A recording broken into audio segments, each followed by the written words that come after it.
Tuesday, April 11th. Pretty much just Lena listening to this. So, hi Lena. Sorry that you're dead. Come back to life. Hopefully you're responsible. I apologize now, Lena, if there's a lot of background sound. Cora's alive. So we figured out that's probably where the problem lies. So we'll find out. Let's see. From there, semi-formal dance coming up on Friday. Buy tickets ahead of time. Camp info on Thursday, as long as you're not standing. You should be good as far as that goes. I think everything else is turned in, so we should be good unless you spend a lot of V points this week and stuff like that. Then it shouldn't be a major issue. And then the gospel intro, we only had the one kid I had to mean to, and we're good to go from there. Schedule-wise, I sent this out on Remind. I figured from here, it is slightly different. First and second period are changed by about 5 minutes, but the rest of the schedule is the same. So if you need schedule, just go look at the schedule thing, and you should be good to go. This will be the same schedule for tomorrow, because you do the math I learned tomorrow. Thursday, we have Best. Thursday, during Best, is when you get to pick whatever it is you are wanting to do for your day of service, which I will explain before you yell at me. This will be Friday, May 5th, and it is the thing our school started doing, I don't know, 6 years ago, where we basically spend a day trying to make the world a better place.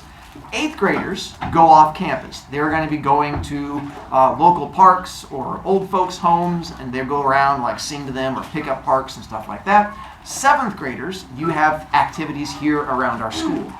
You sign up for whatever activity you are wanting to do that day. So look at list of activities they talked about in hopefully 4th period with you. You don't sign up till Thursday. What you want to do now is figure out a listing of the ones you want to do, because they may fill up quickly. And if you say everyone wants to go clean the creek and there's only spots for 20 kids and 30 kids try to sign up, only the first 20 kids get in. So that's why you want to figure out with you and your friends which ones you're wanting to do. Because I'm assuming you want to hang out with your friends for whatever this thing may be. So you're going to figure out the ones you want to sign up and do. If you don't sign up for one, we randomly put you in one, because you will be somewhere on that day. So if you don't sign up, we sign you up for it. And then you will be in that location for the entire day doing whatever it may be. Cleaning a creek, or building a thing, or painting rocks, or whatever it may be that you choose to do. So you don't have any classes that day. It is just you making the world a better place, and that is it. Gussie? How does painting rocks make the world a better place? Because, like, that's the one I'm doing. And so we're doing the kindness rocks. We're going to paint little sayings on them, and then we're going to push them out in neighborhoods throughout Fishers to try and brighten people's lives. And so the idea is trying to make the world a happier place. Yes? Is it just the school day? Or is it all of Cinco de Mayo?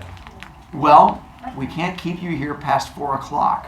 So what you choose to do to make the world a better place after that is up to you. So we do it for like the whole, we do it for the whole day? The whole day, yes. So we don't have, Hence me saying we don't have class on that day. Wait, do we have to stay with our first period or something? No, you're staying with whoever you sign up with. Oh, yeah. I can't wait till I get to my advanced class. Gussie. Is there a lunch?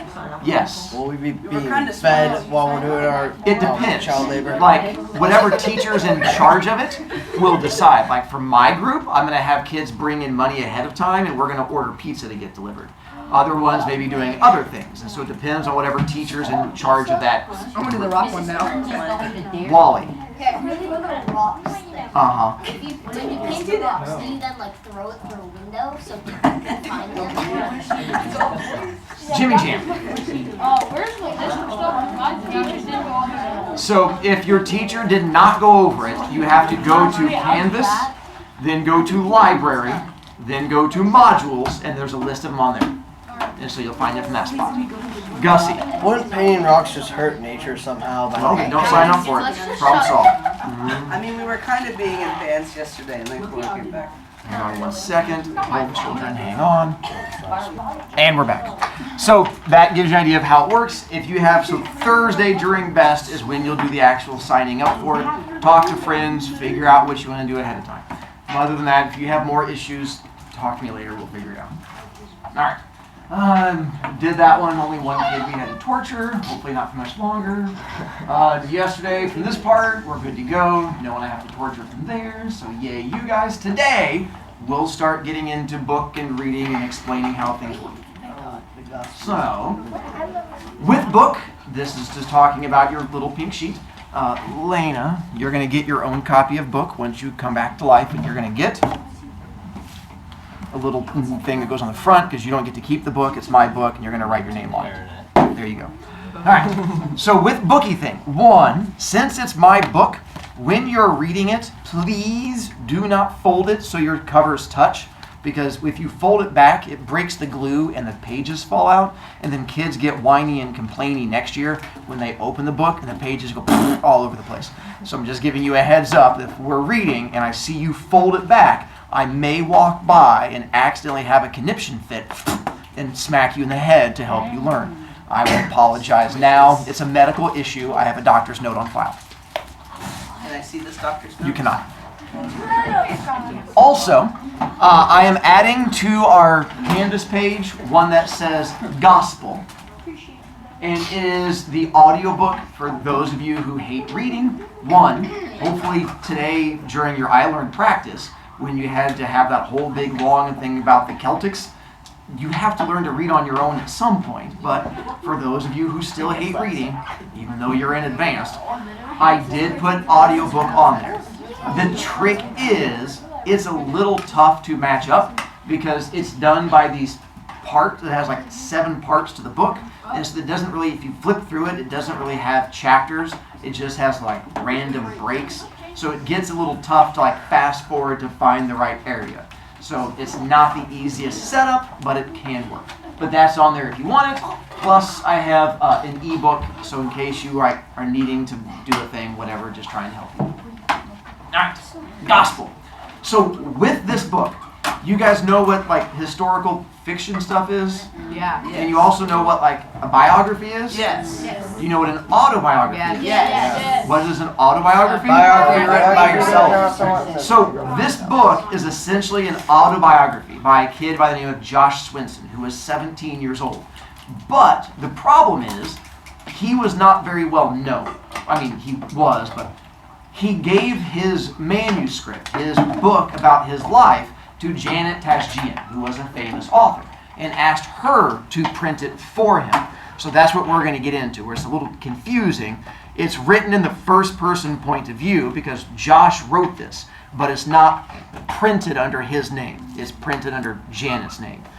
It'll make slightly more sense in a moment. Any credit? So we're going to go to the part that says, a note to the readers, because it's going to make a lot more sense once I read that. If we skip it, you'd just be way confused. So, a note to the readers on page VII. That's 7. All right. You are correct. Good job, Josh. You're like so smart. Cool. I know. It says, a note to the reader. While I was waiting in line at the local grocery store, and this is Janet talking, where it says a note to the reader, Janet, the famous author, is the one doing it. At the local grocery store, a young man approached me and asked me for the time. I told him 4:10. I remember it distinctly, and continued emptying my carriage onto the conveyor belt. He hovered around the store's exit and then approached me again as I left. He held a copy of my first novel, True Confessions. Aren't you a writer? I told him I was. I have a great story for you. Oh yeah? I pushed the shopping cart toward my car. You know who the best person to tell your story is? He shook his head. You. He smiled and then offered me a bundle of typed pages held together with twine. It looked like a thesis, but smelled like the bottom of the earth. I did not take it. There are lots of great publishing houses out there. I'd started in New York. You can always go the agent route, too. I finished loading the groceries into my car and gave him my best, nice to meet you smile. You don't understand. I'm not even supposed to be here. I closed the trunk, looked at him. Blonde hair, half grown out into its natural brown, serious eyes, slight build, peaceful smile, 17, maybe 18 years old. He actually looked vaguely familiar. This has to get published. He pressed the papers into my hand. I don't know what else to do. He stood on one leg, the other one bent and tucked against it. It was a yoga position my son and I had practiced all the time. Tree pose? I asked. He nodded. I'm trying to stay balanced. For those of you not familiar with your yoga, the tree pose is when the foot comes up and you sort of do like a little thing like this. If you have trouble seeing it. Why would you stay like that? So that's the tree pose. And it's a yoga stance to help you get centered. I'm trying to stay balanced. Aren't we all? He seemed completely unself-conscious. I just came back from Walden Pond. Have you ever been there? Many times.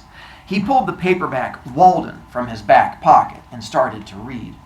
To be a philosopher is not merely to have subtle thoughts, nor even to found a school, but so to love wisdom as to live according to its dictates, a life of simplicity, independence, magnanimity, and trust. He looked at me, eyes shining. Isn't that the best? Walden is a famous book for basically kind of like the hippie way of thinking. It's the idea about trying to get back to nature and making the world a better place. So that's what he was talking about, this book, Walden.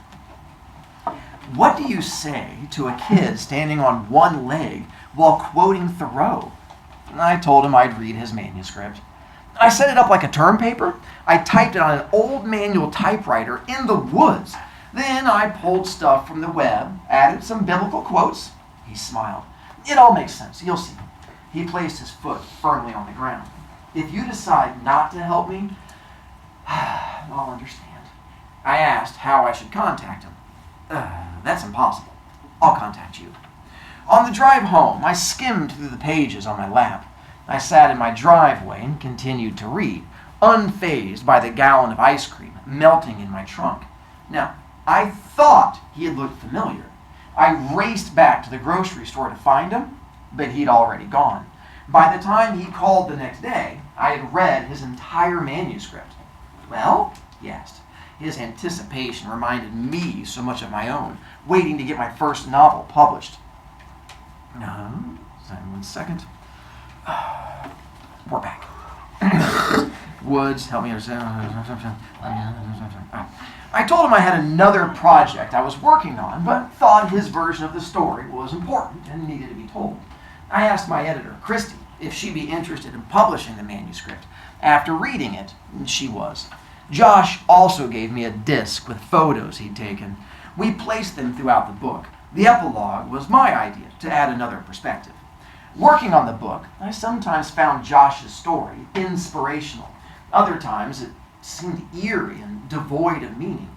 In my research, I found some people who had said Josh suffered from bipolar disorder, or ADHD. One teacher even said he thought Josh had an acute messiah complex. All I know is the young man I met several times over the course of a month seemed perfectly normal. But don't go by me. I sit in a room and make up stories all day. When my editor mailed me the galleys a few months ago, I talked to Josh for the last time. You realize if we publish this, people are going to know that you're still alive. The whole mess might start up again. His voice sounded calm and rational. It's really important for me, to be honest right now. I want to write about the truth. I tried to reach him later to give him some copies of the book, but he disappeared again. This is his story. Janet Tashjian. So, this book, so starting at this point, where it says The Gospel According to Larry, is the book written by Josh about things that happened. Real quick, it says that he has a Messiah complex. Do you guys know what a Messiah is? It's like Jesus. It is like Jesus. There you go. Messiah is a person who comes back to basically save people. And a Messiah complex means that you think you're on this earth to save people. Doctors are often accused of having a Messiah complex, where they feel like they're here to save everybody.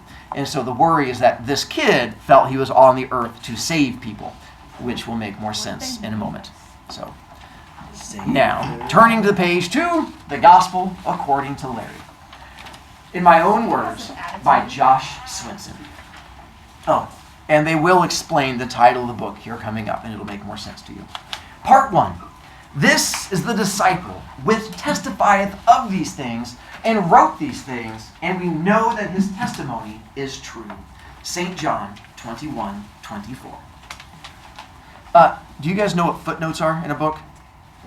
If not, look at this first page. We're getting into it, page 7. Giving tiny definitions. Yeah, and so this one, he's sassy, which is one of the reasons why I like this book. It's very similar to my personality, where he writes one thing and then he puts a footnote at the bottom where basically he gets very sassy and puts out his personality. So as I go through and read it, it'll have like a little number and the thing at the bottom, and I'll jump down and explain that thing. You read this book? I wish. No.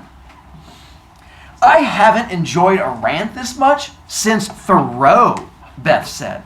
We need people stirring up the way we think about things. Footnote. Henry David Thoreau wrote Walden and Civil Disobedience. We had to read them for English last semester. It was very New England. Nature is good, materialism is bad. Beth ate it up with a spoon. For those of you on TikTok, do you guys know what materialism is? Because we had the little soundbite that was I'm a material girl. Only caring about material objects. Only caring about What is material objects? things you can hold. Yeah. So it's all, materialism is where you only care about stuff you can have. And so this book was all about you should not care about the stuff you have. You should only care about the experiences you have in life. So that's what materialism is. If you're a material girl, you only care about people buying you stuff. You're living in a material world. There you go. My best friend, Beth, was trying to talk me into forming a Larry study group with her. His website, www.thegospelaccordingtolarry.com, received hundreds of hits a day, mostly from teens and college students. No one knew Larry's identity. That conjecture alone was the source of several companion websites. Many kids at school were fans, but Beth was rabid. Josh, I know neither one of us has ever joined a club in our life, but that's precisely why we should. I tried to listen to the details of her story. I really did. But there's something about Beth's mouth that gets in the way of paying attention to its contents. Footnote. She would hate for me saying this with her "don't objectify me" rant. Protest all you want, Beth. It's the truth. She often wore a certain brown lipstick and outlined the edges of her lips with this pencil she carried in her bag. Every time she talked, it was like this pale chocolate snow cone staring up at me, waiting to be eaten. I've been in love with her since 6th grade. She didn't have a clue.